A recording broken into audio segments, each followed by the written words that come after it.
Good morning. People at home. Morning, people at home. How was everyone's week? Hot. Hot, and it's going to remain. David, is it that hot on the rigs too? Oh, yeah. It is.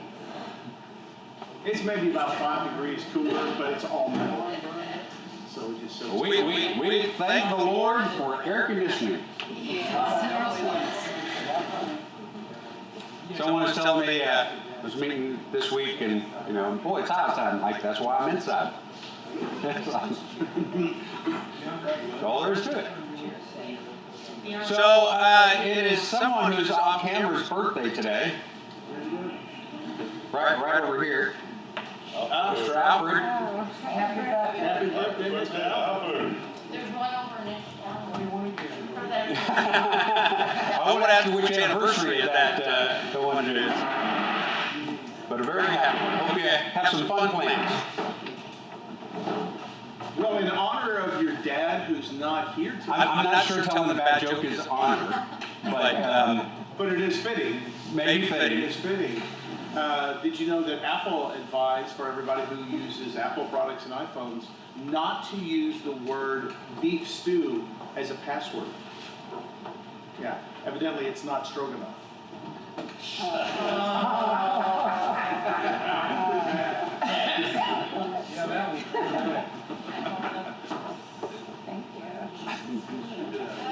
Wow. Okay. Remember, the goal is to get the groans, not the laughs. Well, you definitely get There those. you go. And welcome back, Thank you. I think. Anyone else have anything to share? Just, had another week of being in the presence of the Lord every day and get to experience something new every day. So, can't wait for the next day. Got to talk to Daniel and Rachel this week, a couple of times actually. They had their 3rd anniversary, and his first day at Vicarage was on the 1st.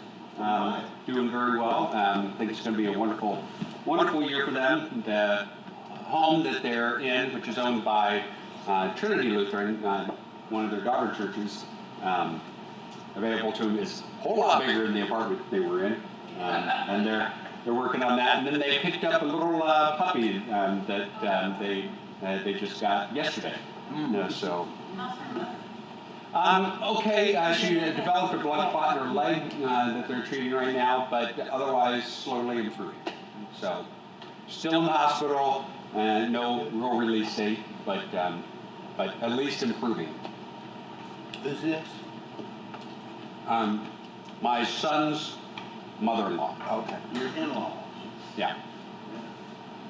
Where are they victoring at? What town? Cape Girardeau, Missouri. It's about 2 hours south of St. Louis. Yeah. They're in a Hanover Lutheran, which is a very old congregation, and they kind of planted several other congregations in the area. Well, thoughts and prayers to them on their new puppy. I had a chance to work in India, and in the Hindu religion, it was explained to me of the many gods and goddesses they have. One of them, Shiva, is the destroyer of worlds.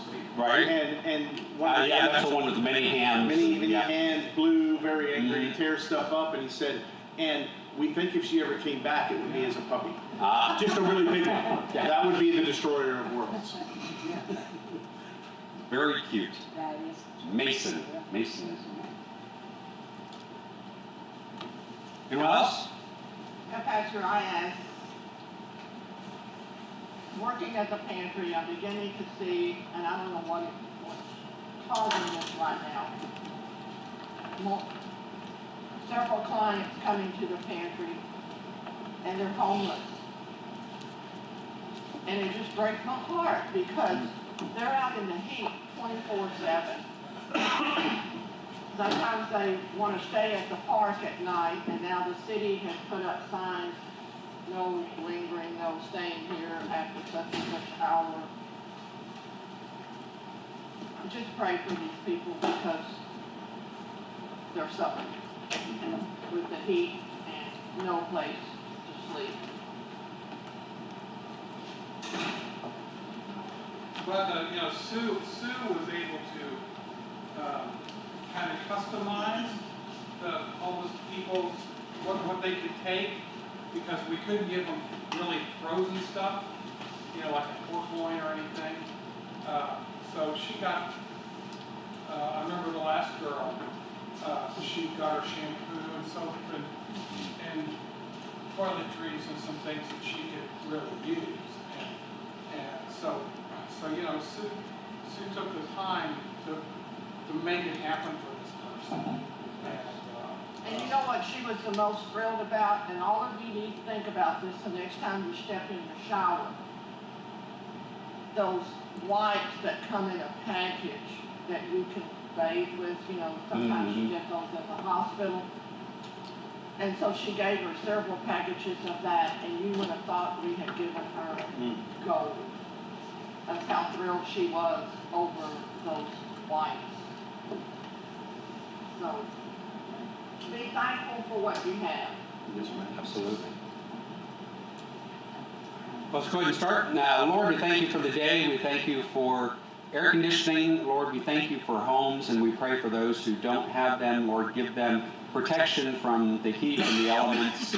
Lord, give them an avenue to move forward and to be able to have a place to stay, shelter for themselves. Lord, we just pray for all those who aren't here for whatever reason. Lord, get your protecting hand upon them as well. We pray this in all things in Christ's name. We are at chapter 23, verse 12. Anyone want to pull us up to date on kind of what's going on? As a reminder. It looks like Paul's in trouble. Paul's in trouble? That's kind of Paul's life.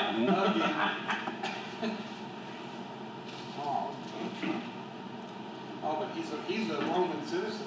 But he's a Roman citizen. Yeah, we learned that. And that gives him special rights and abilities, so that and those are going to come in very handy during his time of imprisonment. Yeah, you just can't beat him because you want to. Right. Get permission. Whereas if you're not a Roman citizen, beat away, whatever, Yikes. But, All the way. all right. Verse 12. When it was day, the Jews made a plot and bound themselves by an oath, neither to eat nor to drink until they had killed Paul. There were more than 40 who made this conspiracy. They went to the chief priests and the elders and said, "We have strictly bound ourselves by an oath to taste no food until we have killed Paul. Now therefore you, along with the council, give notice to the tribune to bring him down to you, as though you were going to determine his case more exactly. And we are ready to kill him before he comes near." Long time before they eat. Yeah. Yeah. So, did they starve? I'm sure there were rules that they could go till midnight or something. Well, no. So what likely would happen is your chief priests and those leaders did have the ability to release you from an oath. So because they're in conspiracy with the chief priests and stuff, I suspect that's what happened. We don't hear any words that they actually ended up dying. Wild way to commit. I mean, you're talking about 40 people. I mean, this is a good-sized conspiracy, but the most exacerbating issue here is what? That the chief priests and the elders were in on it. I mean, these people are supposed to be above reproach. They're supposed to be the ones, be doing godly things. Now they're just going to see how it's going to play out. I mean, you have all these things taking place, and they're not directly, condemning or But I mean, this seems to be the Jews, the ones that get upset. It's their MO to just kill whoever it is they don't like. You know, but they have a plan to do it. It's not just a mob. Here is specific. The mob didn't work clearly, so now we got to come together and we got to plan this. So what was the plan? Hey, you chief priests and stuff, you call for the tribune and say, hey, you want to ask some more questions, have him right here. And, you know, he's only going to have a couple of guards, likely, in that kind of scenario. And they're going to be there ready, probably with daggers, to be able to rush in and, you know, 40 against 2, forget about it. Was this before the 10 Commandments or after? What's that? Was this before or after the 10 Commandments? Oh, way after. Yeah. 10 Commandments was Moses over in Exodus. But they're so cowardly about the way they do it. It's just, there's no risk to them. Yeah, well, and especially any risk, they probably felt emboldened too that they had the chief priests and the elders on their side. Right? Not that, you know, if Rome had gotten a hold of them, they would have been executed anyway. But Rome has to be careful. The tribune and stuff has to be careful in this, because if they get an uprising, that looks poorly on their record with Rome. And they get in trouble. We saw that with Pontius Pilate. We actually are going to see this with Felix, with Festus. You have to be very careful in weighing, you know, what it is that the Jews want, and peace and prosperity for everyone. Yeah, I was going to say that this very much mirrors the case against Christ, and how they got Pilate to act. Right. Which is threats of, hey, how bad do you want these riots to get in your streets? Exactly. How much more do you want your tributes to be decreased before Rome hears about it and Pilate says, all right, that's enough, bring it forward. Yeah, right. And you're out of office. Yeah. All right, we're at, 16? Now the son of Paul's sister heard about the ambush, so he went and he entered the barracks and told Paul. Paul called one of the centurions and said, take this young man to the tribune, for he has something to tell him. So he took him and brought him to the tribune and said, Paul, the prisoner, called me and asked me to bring this young man to you, as he has something to say to you. The tribune took him by the hand and going aside asked him privately, what is it that you have to tell me? He said, the Jews have agreed to ask you to bring Paul down to the council tomorrow, as though they were going to inquire somewhat more closely about him, but do not be persuaded by them. For more than 40 of their men are lying in ambush for him, who are bound themselves by an oath, neither to eat nor drink until they have killed him. And now they are ready, waiting for your consent. So the tribune dismissed the young man, charging him, tell no one what you have informed me of these things. What's that? Busted. Couple of interesting things here. Where are Paul and his friends staying?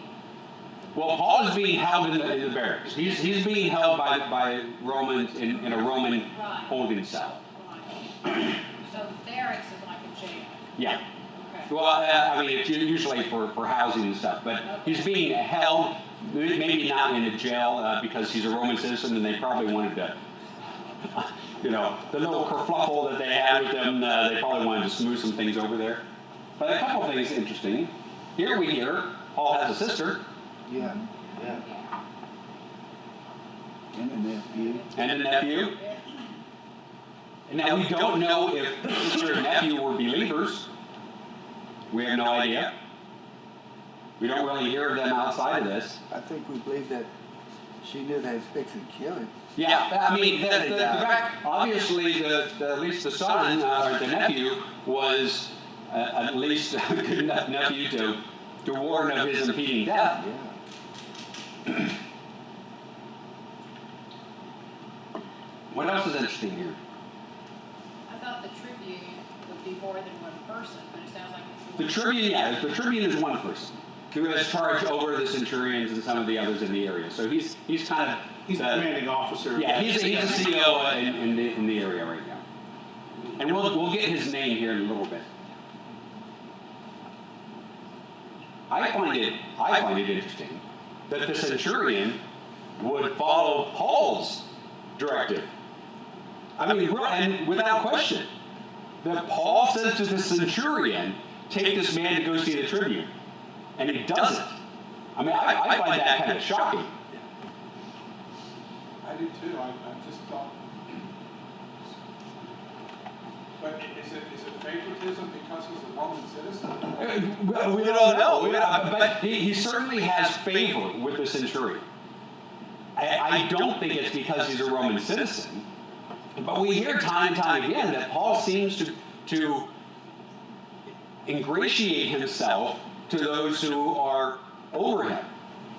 That they show him favor. And I think it's only by the grace of God that softens the hearts of whatever, because we don't have any reason. There's no reason why this centurion should or would listen to Paul and do this.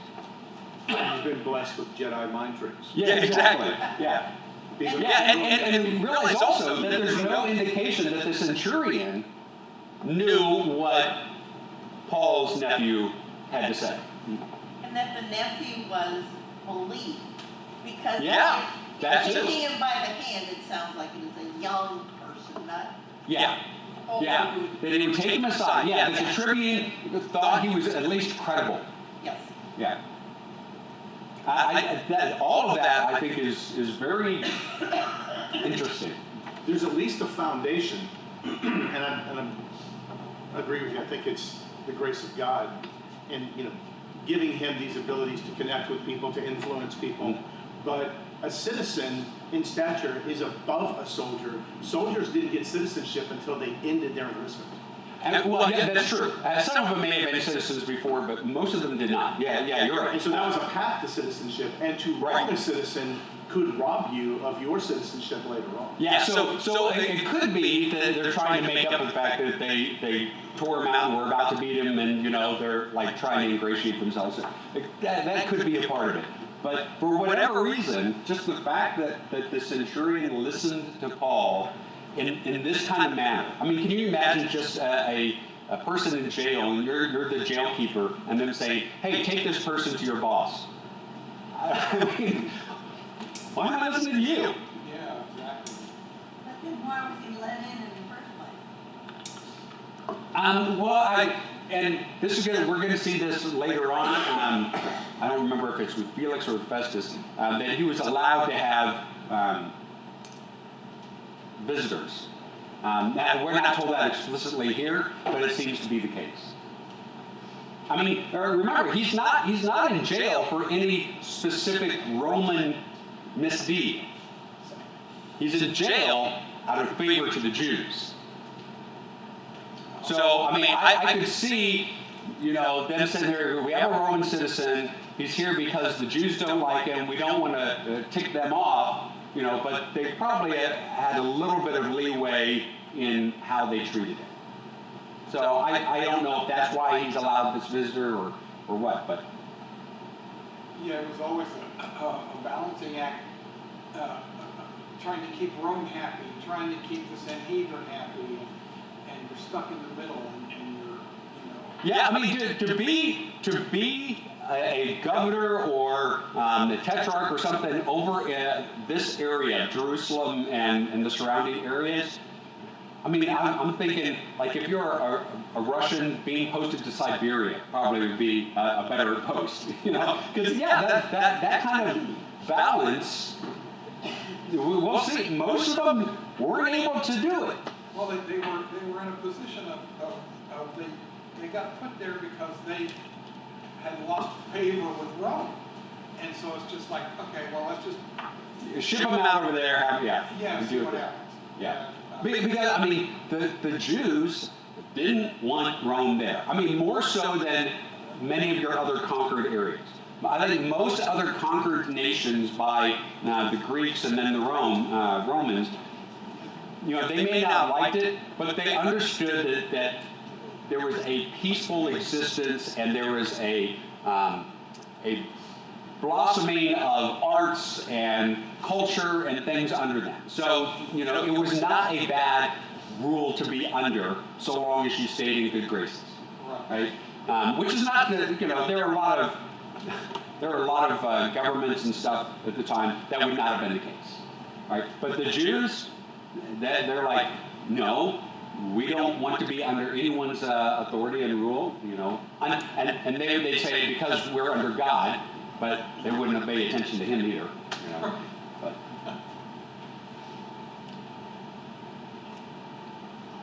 all right, 23.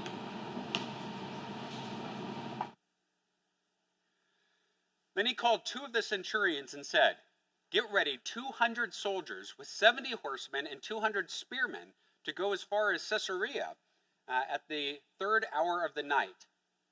Also provide mounts for Paul to ride and bring him safely to Felix the governor." And he wrote him a letter to the effect. Okay, so let's pause for a second. That's quite a bit.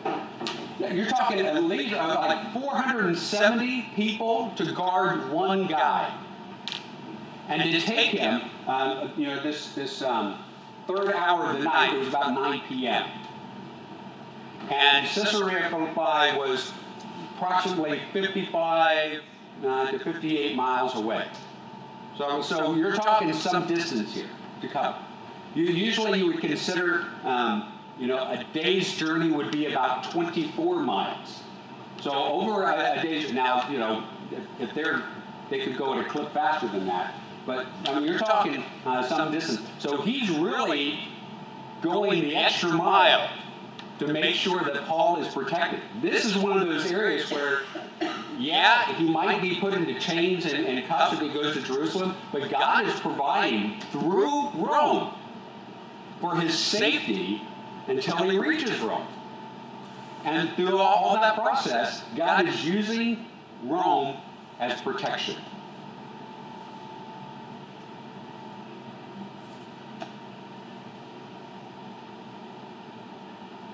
Anything else that you all see? Well, the centurions, they were pretty well educated. So I mean, some of them. Yeah, some of them weren't. But to get to the point of being a centurion rather than just a soldier, you had to work your way up to that. So you'd have to have an understanding of the kind of climate that was going on between all of the different factions. You certainly had to have a grasp. Well, like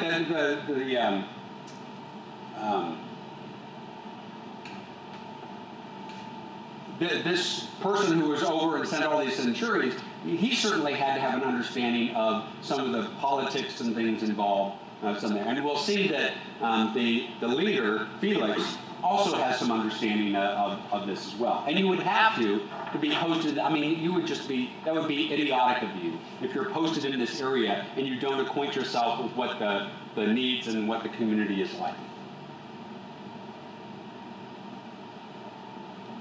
Yeah, and centurion spans a rank, if we think of the military today, of somewhere between like sergeant and a junior officer, right? Right. You're over a group of people, but you're not in command of anything, really. You're not dealing with the political aspects of it. Right. You're a tactical leader. That's right. You're in charge of these soldiers. You follow the directions, and you're executing. Right.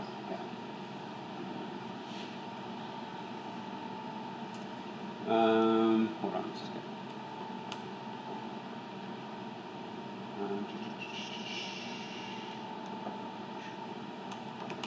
Okay. Interesting they use the word Felix. Felix isn't a name. It means, usually when you're talking about in Roman military terms, they use the word Felix a lot because it means blessed in battle or protected. Yes, but it could be a name too. Yeah. So and actually, Felix that we get here, there's 2 historians that disagree on what his full name actually was. Josephus has it different than Tacitus, but that's regardless. All right, so he says, bring him to the safety of Felix. Okay, 200 soldiers, Felix together, and he wrote this letter, 26. Claudius Lysias. Who is that? He's the tribune. That's the guy writing the letter. That was it was very common that you would put from, to, greeting, message. And that's kind of the form that we have here. So this is the first time when we hear the name of the tribune. So he's writing his own name here. Claudius Lysias, to His Excellency the Governor Felix, greetings. This man was seized by the Jews and was about to be killed by them when I came upon them with soldiers and rescued him, having learned that he was a Roman citizen. And desiring to know the charge for which they were accusing him, I brought him down to their council. I found that he was being accused about questions about their law, but, the charge was nothing deserving death or imprisonment. And when it was disclosed to me that there would be a plot against the man, I sent him to you at once, ordering his accusers also to state before you what they have against him. There's a couple of interesting things in this letter.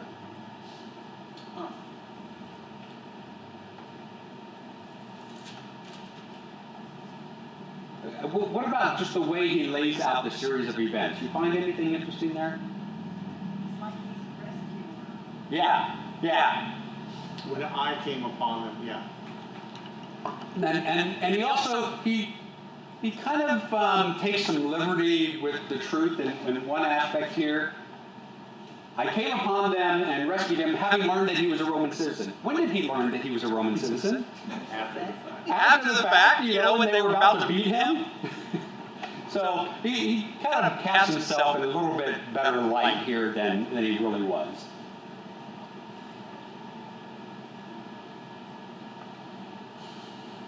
Anything else?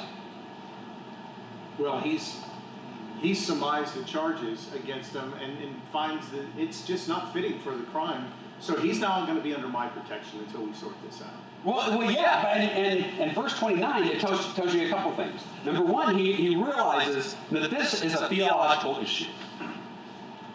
And number two, we have no Roman cause to hold it. There's nothing, he has done nothing against Roman law. Nothing certainly deserves death or imprisonment of a Roman citizen. I mean, there's no reason that we really need to hold him other than kind of protection for himself. It's getting more confusing because it's like, okay, we want you to arrest this guy. Okay, so they arrest him. We're going to beat him. Oh, he's a citizen. And now we're going to plot to kill him. Oh, and it's just. Yeah, it's kind of with this, it's this type of thing going on here. And these Roman authorities, the tribune and now Felix and then Festus later, they really don't know what to do with Paul. Yeah. I mean, they're kind of stuck in a situation of this is about their law, their theological issues.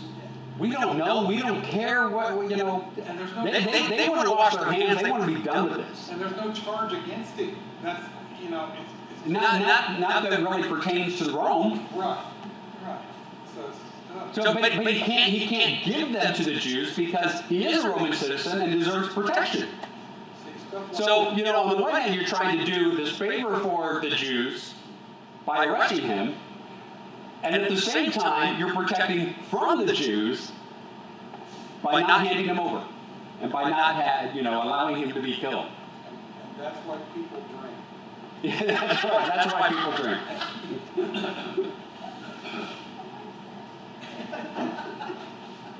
So who is this Felix guy? The governor. Governor? Of the area. Yeah, so think the same position that Pilate was. Yeah. And in Caesarea, which is where the Roman garrisons and stuff were, but they didn't actually end up bringing him all the way up there, but close enough. So he's up there. Felix was married 3 times. We only know of 2 of his wives. One of his wives, that's going to be mentioned here in a little bit, we know a little bit about as well. We'll get into that in just a minute. Anyway, yeah, okay. So this is what he says. He's sending this garrison of 470 people with this letter to get Paul out at 9 p.m. To go up to Caesarea Philippi. And now we're at verse 31. So the soldiers, according to their instructions, took Paul and brought him by night to Antipatris. Now, that was only about 30 miles. So they didn't go some of this huge crowd didn't go the whole way. Some of them only went about halfway and then went back. And on the next day, those returned to the barracks, letting the horsemen go on with them. When they had come to Caesarea and delivered the letter to the governor, they presented Paul also before him. On reading the letter, he asked what province he was from. And when he had learned that he was from Cilicia, he said, "I will give you a hearing when your accusers arrive." And he commanded him to be guarded in Herod's praetorium, which Herod had redone and made a nice place. Anything there?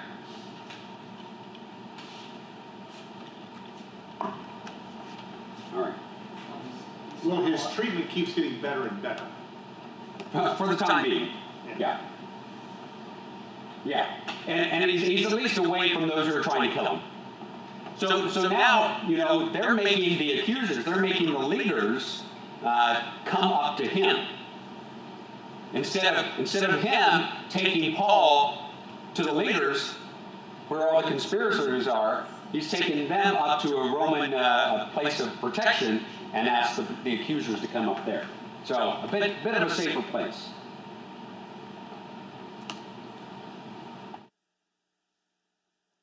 After 5 days, the high priest Ananias came down with some elders and a spokesman, one Tertullus. And they laid before the governor their case against Paul. And when he had been summoned, Tertullus began to accuse Paul, saying, Since through you we enjoy much peace, and since by your foresight, most excellent Felix, reforms are being made for this nation, that was a stretch, in every way, and everywhere we accept this with all gratitude. But to detain you no further, I beg you in your kindness to hear us briefly. For we have found this man a plague, one who stirs up riots among all the Jews throughout the world and is a ringleader of the sects of the Nazarenes. So they're trying to play on the Jews part. Oh, you're stirring up riots? I don't want any riots, I better admit this. So they know how to try to play Rome here. It's not going to work, though. Ringleader of the sect of the Nazarenes. He even tried to profane the temple, but we seized him. By examining him yourself, you will be able to find out from him about everything that we accuse him. The Jews also joined in the charge, affirming that all these things were so. When the governor had nodded to him to speak, Paul replied. All right, before Paul replies. Ringleader of the sect of the Nazarenes. Yeah, isn't that interesting? So when you step out of our appreciation for the events that have gone down, is that how those were seen? Christ's followers? The sect of the Nazarenes? Well, it was definitely, and this is one of those key views, the aspect of that the Christians were still considered a sect of Judaism. And that was the case until the second Jewish revolt that happened a bit after this, after the first century. So that was still the case, not just by those outside, but the outside they just saw them as the way, and it's a Jewish thing. That's really kind of all they these Christians, it's all some Jewish thing, or maybe it's a non-Greek thing, so we don't care. Right? It's kind of like, if it's north of the Mason-Dixon line, we don't care. But for those inside, there was definitely, it was like, that's a specific sect. And you had numerous ones of these, right? You had different kind of groupings. You had your Sadducees, your Pharisees, your Zealots, your scribes, these Nazarenes. Were they the ones who had supposedly taken the Nazarite vow, or is that? No. This is simply acknowledgement of Jesus having come from Nazareth. Okay. Yeah. All right. But a ringleader, that's interesting too. What about Peter? So I was like, well, Peter evidently isn't stirring up the trouble that Paul is. Now I want a T-shirt that says "Proud member of the sect of the Nazarenes." There you go. But they had already crucified Christ, and so like I thought he was the real deal. Yeah, one would think that the Nazarene himself would be. Yeah. Yes. But how people word things is always so interesting. I mean, they know how to try to press. They're trying to press Rome's buttons here, right? They're trying to ingratiate themselves. You're so great. We just love you.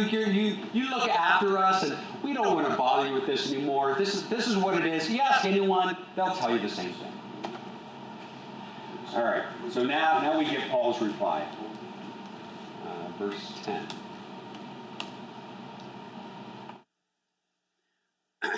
Paul replied, "Knowing that for many years you have been a judge over this nation, I cheerfully make my defense. You can verify that it is not more than 12 days since I went up to worship in Jerusalem. They did not find me disputing with anyone or stirring up a crowd, either in the temple or in the synagogues or in the city." Do you remember what had the people told him to do when he got to Jerusalem? To go in with those who were taking a vow, to pay for their way in the vow, to purify themselves. That took some time to pay for their haircuts and stuff, and they took him from that. I mean, it was a very peaceful thing that he was doing. So he's absolutely right here. 12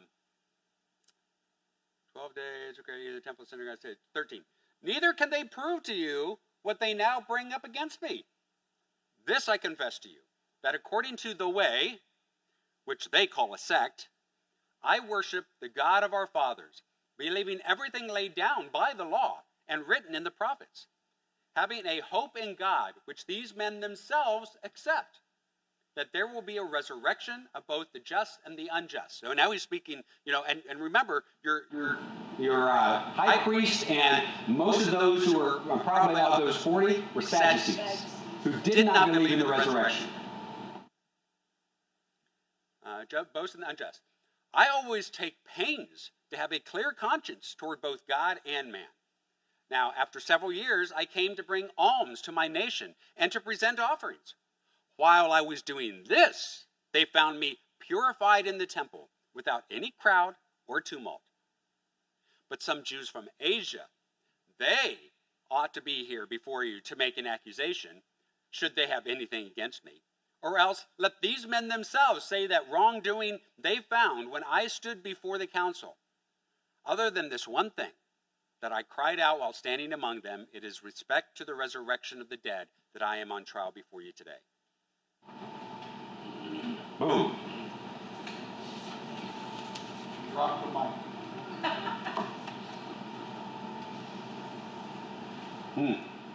So, and get back to who this Felix guy is. He had some powerful people in Rome and was friends of Caesar.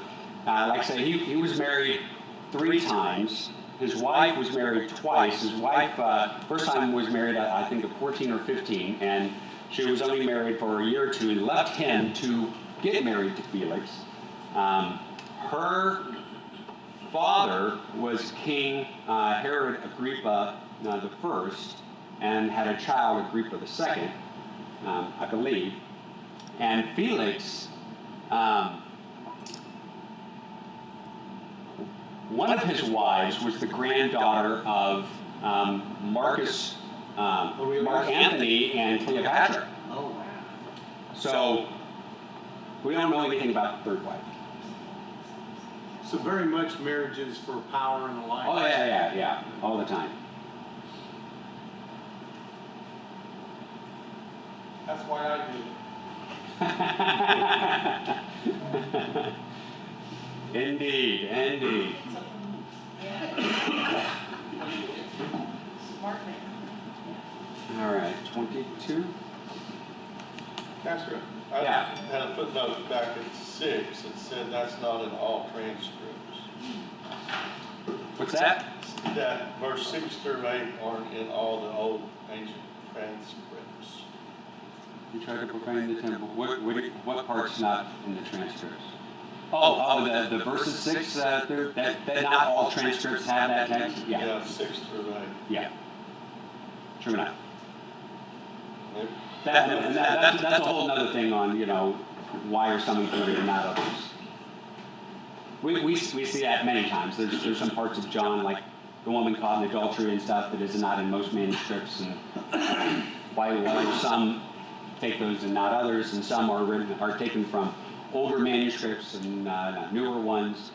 That's a whole thing, whole study.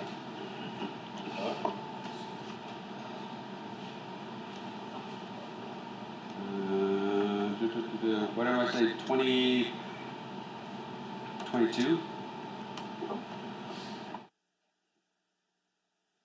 But Felix, having a rather accurate knowledge of the way, and he should, because of his position, but not only his position, but his wife, who was Jewish, she would have known more about this as well, put them off, saying, "When Lysias the tribune comes down, I will decide your case." The tribune that sent Paul to them.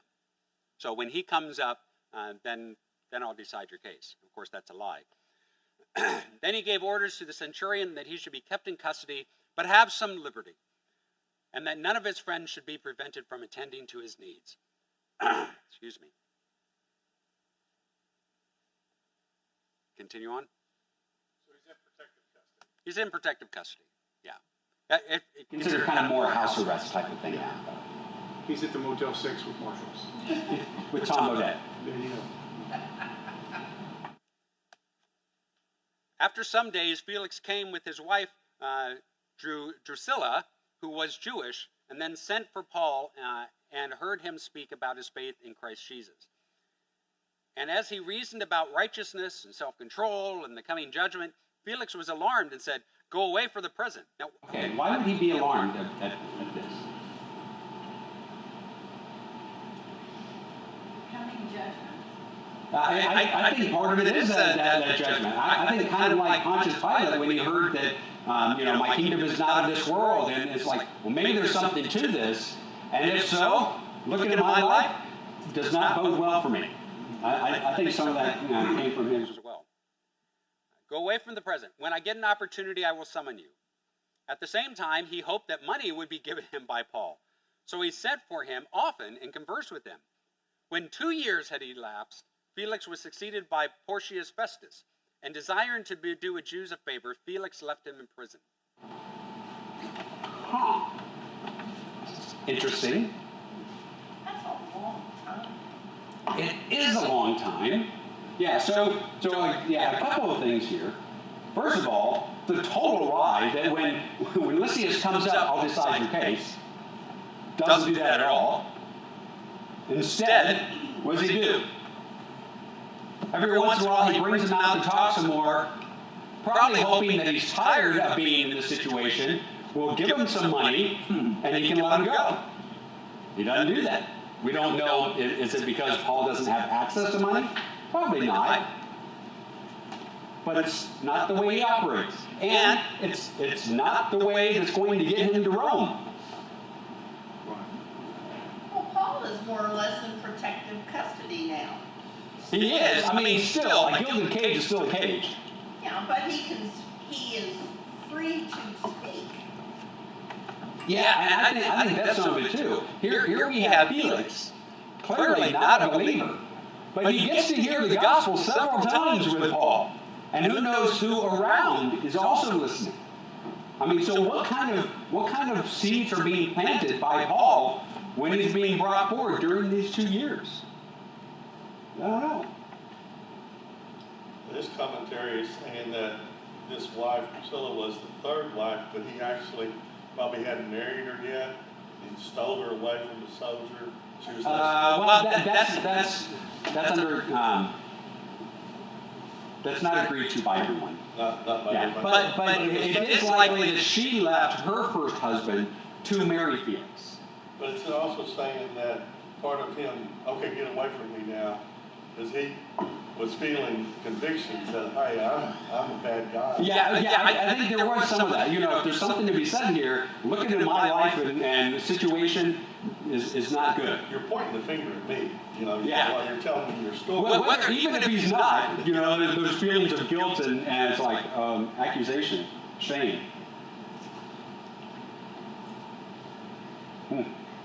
See, I wasn't accounting for his powers of influence over the governor. I was just looking at it from it of, you know, over time, won't you stop all of this so that we can quiet it down? And here you are. So if you're going to keep up with this, just go and shut up. You're making it worse for all of us. Well, I think there is some of that to Felix and then later Festus, and we'll hear a visitor for Festus saying, "Hey, look, you know, we could have let this guy go, and he could have done this at any time. He realizes that he could have done that. So why didn't he? You know, part of it is because of favor for the Jews, but again, it's that: is it a favor? Is it not? You know, because you're protecting him too. You know." I had another point and I've totally lost it. Oh.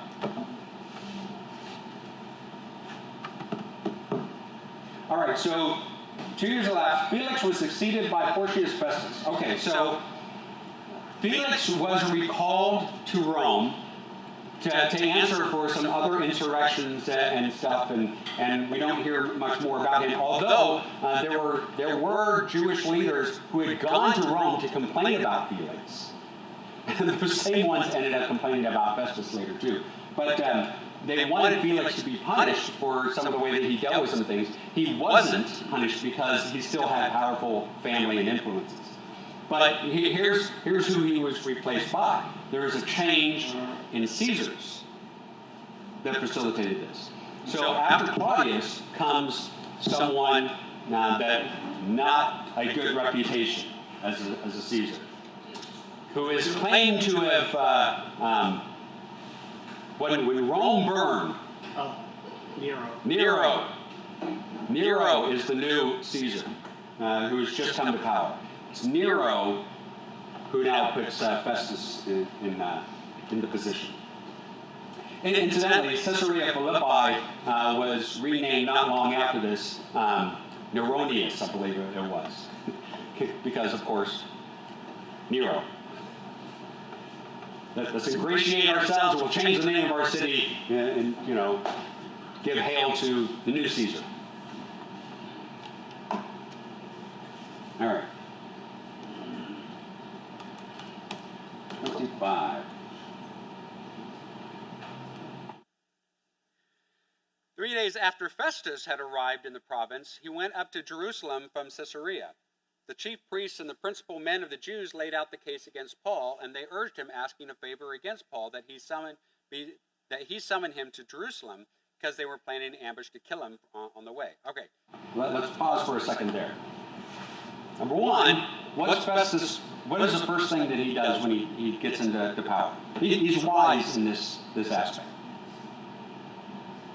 It's like he's going around and he's meeting with the different contingency leaders, right? So he's meeting the leaders of Jerusalem. He's talking with them. He's trying to ingratiate himself to them, and then, you know, back and forth, you know, hey, I'm the new sheriff in town. How can I be of service to you? How can we work together? How can we keep calm and peace? You know, all these types of things. So he's meeting with these Jewish leaders, and 2 years have passed. And what do they want? They want him to be brought back to Jerusalem. They're like, you know, there is one thing you can do, Festus. Bring him back before us here so that we can try him here. They're trying the same old trick because they were planning to ambush. I mean, get a new game plan. You tried it 2 years ago. That didn't work. But they're going to try with the new guy. Planning to ambush him on the way. 4. Festus replied that Paul was being kept at Caesarea. So, I mean, he's a smart enough guy to know. He sees through the lines here. He's kept at Caesarea, and that he himself intended to go there shortly. So he said, let the men of authority among you go down with me. And if there's anything wrong about the man, let them bring charges against him. Same story, different cover. Right? I mean, same thing. Come up, lay your case against him. 6. After he stayed among them not more than 8 or 10 days, he went down to Caesarea. The next day he took his seat on the tribunal and ordered Paul to be brought. When he had arrived, the Jews who had come down from Jerusalem stood around him, bringing many serious charges against him that they could not prove. Well, of course, you also have 2 years have passed, where are all the witnesses from 2 years? They couldn't prove. Yeah. Yeah. Yeah, they lasted 2 years without eating food or drink. Yeah. 8. Paul argued in his defense, neither against the law of the Jews, nor against the temple, nor against Caesar have I committed any offense. But Festus, wishing to do the Jews a favor, said to Paul, do you wish to go up to Jerusalem and there be tried in these charges before me? That's a shrewd leader right there. Because if he can get Paul to request this, then he's fulfilled everything that the Jews wanted. He tries to make it Paul's idea to go down and clear your name. Let's just put this behind us. Well, Paul's no idiot. Where is it? 10, yeah. Paul said, I'm standing before Caesar's tribunal, where I ought to be tried. I'm not taking the bait. To the Jews I have done no wrong, as you yourself know very well. If then I am a wrongdoer and have committed anything for which I deserve to die, I do not seek to escape death. But if there is nothing to these charges against me, no one can give me up to them. I appeal to Caesar. It's curious. Festus, when he conferred with the council, answered, to Caesar you have appealed, to Caesar you shall go. Okay. Thank you. And we had covered in one of the previous texts some of the rights of a Roman citizen was That was one of them. to appeal. The right to appeal to Caesar. Now, that's not to say that Caesar himself actually oversaw. I mean, he would have some that would, be in his stead. But right to appeal to the position of Caesar was a right of every Roman citizen. Like to a Supreme Court. Mm-hmm. To have your day in court and to appeal, even for your grievances. And that's in our, the Constitution too, right? Right to the hearing of grievances. Appeal to Caesar. Okay. So, but it's curious because later, we're going to hear the King Agrippa, just in the next couple verses, briefs to Caesar says, "Hey, we could have released him if he hadn't appealed to Caesar." So it's like, well, did Paul make a mistake? No, he did not. He was very shrewd. He saw this as a means to be able to get him to where he needed to go. That was his win-win, because if they released him, they're still waiting for him. Yeah, there's still waiting. Yeah, this was a way that, and it really kind of tied Festus's hands. But Festus kind of gets a small W here. Because he sits there and says, the Jews want me to release him. He's appealed to Caesar. My hands are tied. I can't do anything about it. I tried to help you. I tried to get him to want to go back to you. I couldn't do anything. So he's avoided any kind of repercussions here. So he's protected the Roman citizen. He's told the Jews, you can't really riot because I can't do it. He's a Roman citizen. He has that right. I tried. I really tried, guys. Do we have a sense of how much of the population had a foot in both worlds, that were both Roman citizens and Jews? I don't know. That would be an interesting statistic to know. Because clearly he feels like he is just in uncharted territory here. Yeah, he definitely has his really, he's kind of got 3 feet. He's got the Jewish feet, he's got the way, Christianity, and he's got Rome. He kind of. So at any point in time, he could have 2 groups on him. True. Yeah. But in this case, he's been able to maneuver it where these groups are fighting against each other and providing his protection. Very shrewd guy. To Caesar you have appealed, to Caesar you shall go. I think we're going to pause there. Okay. Anything else while we're here?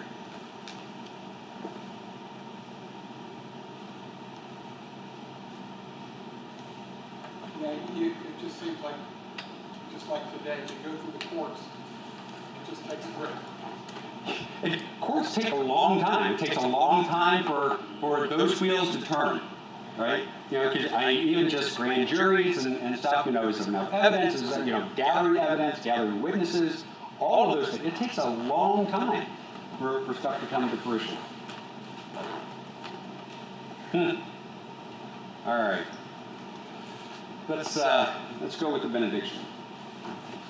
The Lord bless you and keep you. The Lord make his face shine on you and be gracious to you. The Lord look upon you with favor and give you his peace. Amen. God bless and have a good week. Bye-bye.